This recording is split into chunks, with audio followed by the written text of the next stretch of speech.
もはや君は自由だ。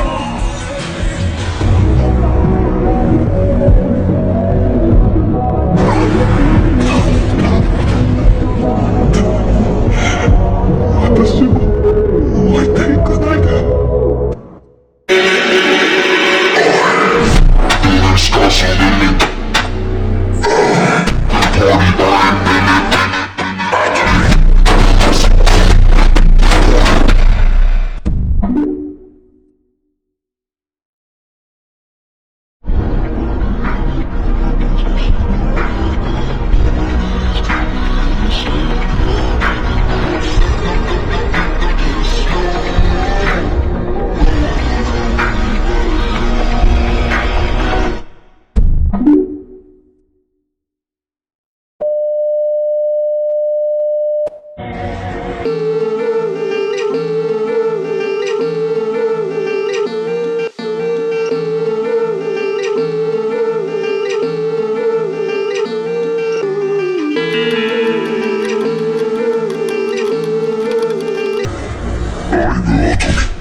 Even in the church, the name Arama is known only to a very select few. Still, this shadow person is rather unfortunate. I can hardly believe anyone would summon Arama.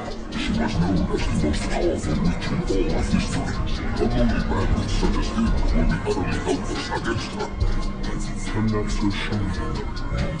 If the goddess trial summoned this Aurora woman as an appropriate opponent for Shadow, that can only mean one thing. It means that Shadow's powers have reached the same level as one who destroyed the world. I doubt this will be over so quickly.